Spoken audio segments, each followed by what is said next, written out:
एक मेहनती और ईमानदार नौजवान बहुत पैसे कमाना चाहता था, क्योंकि वह गरीब था और बदहाली में जी रहा था। उसका सपना था कि वह मेहनत करके खूब पैसे कमाए और एक दिन अपने पैसे से एक कार खरीदे। जब भी वह कोई कार देखता तो उसे अपनी कार खरीदने का मन करता। कुछ साल बाद उसकी अच्छी नौकरी लग गई, उसकी शादी भी हो गई और कुछ ही वर्षों में वह एक बेटे का पिता भी बन गया। सब कुछ ठीक चल रहा था, मगर फिर भी उसे एक दुख सताता था कि उसके पास उसकी अपनी कार नहीं थी।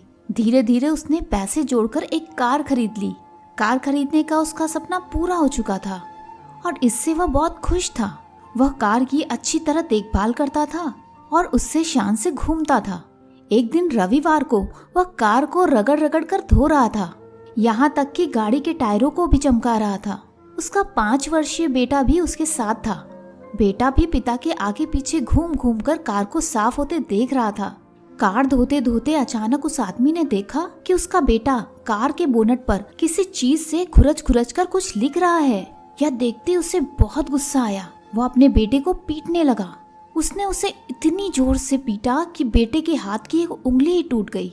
दरअसल वह आदमी अपनी कार को बहुत चाहता था और वह बेटे की इस शरारत को बर्दाश्त नहीं कर सका। बाद में जब उसका गुस्सा कुछ कम हुआ तो उसने सोचा कि जाकर देखूं कि कार में कितनी खरोंच लगी है। कार के पास जाकर देखने पर उसके होश उड़ गए।